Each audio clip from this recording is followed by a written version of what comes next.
Okay, so this is for my productive and counterproductive behaviors in the workplace assignment. I have some questions that I'm going to answer that we've been assigned.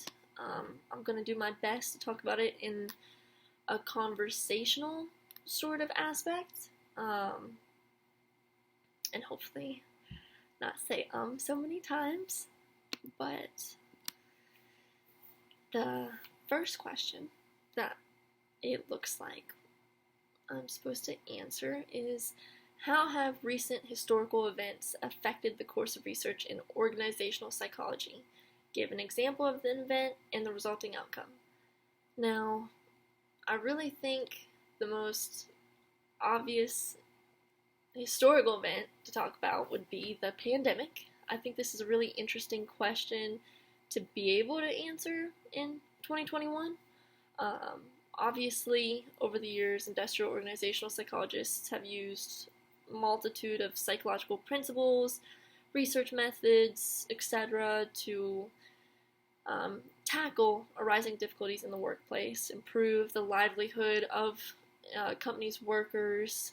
Their focus is on workplace productivity, the management, employee working styles. However, a tragic event like COVID-19 have definitely changed how IO psychologists approach problems at our workplace.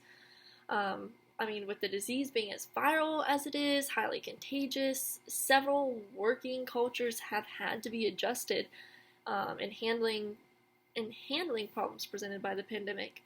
Now there's such an emphasis on the safety of workers. Companies have to follow, OSHA guidelines when dealing with their work and base their methods, on the idea that the best way in controlling a hazard is removing it from the workplace rather than relying on workers to reduce their exposure. It heavily relies on the company. So IO psychologists have to deal with the normalization of remote working. They have to help in providing guidelines on what the business can depend on as they navigate the shift of the landscape of working. You still got to worry about efficiency and profits, but also not exposing your workers to COVID-19. But with all of these decisions that the government has to make as well, each individual company has to make differing decisions depending on how many workers they had to start with.